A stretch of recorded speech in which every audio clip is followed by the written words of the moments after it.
Good morning, everyone. I'm happy to announce that finally the SRA has been approved, and that we can now have the SRA distributed to the empleyado of LCGH. Now, I'm turning over the check. This is a check for 1,720,000 pesos. There are 82 recipients, 82 empleyado at LCGH that will receive their SRA. So I'm turning over the check here to Manager Luz Biminda Budwan of DBP.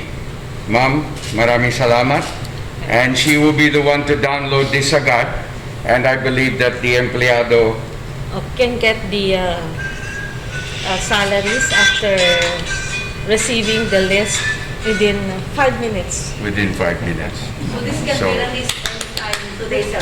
Yes, ma'am. yes. Today. Yes, and I just want to take this opportunity to apologize to the empleyado of LCGH kasi medyo mahaba yung proseso.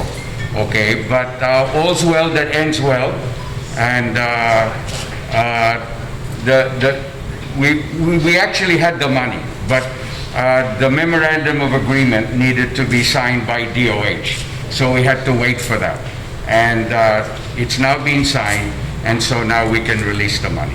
So I want to thank everyone involved. I want to thank Jomi Gaiban of Treasury, Nelda Casas of Budget, Llewellyn Akain of Accounting, and of course I want to thank Dr. Maan Luis, and Ferdinand Tungpalan of LCGH.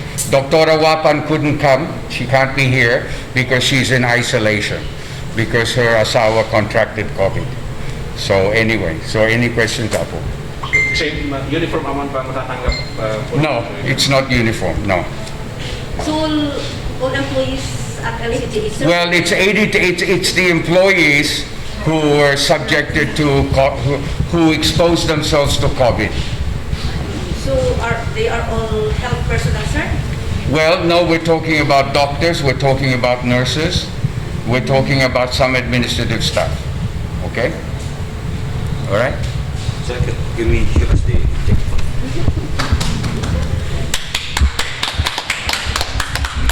I would like to tell everyone that the SRA was already approved and was already released to DBP. So all of the employees can receive their SRA share after being deposited. According to the manager, they can receive that amount this afternoon or the whole after 10 minutes, I think. Yes. Thank you and good day.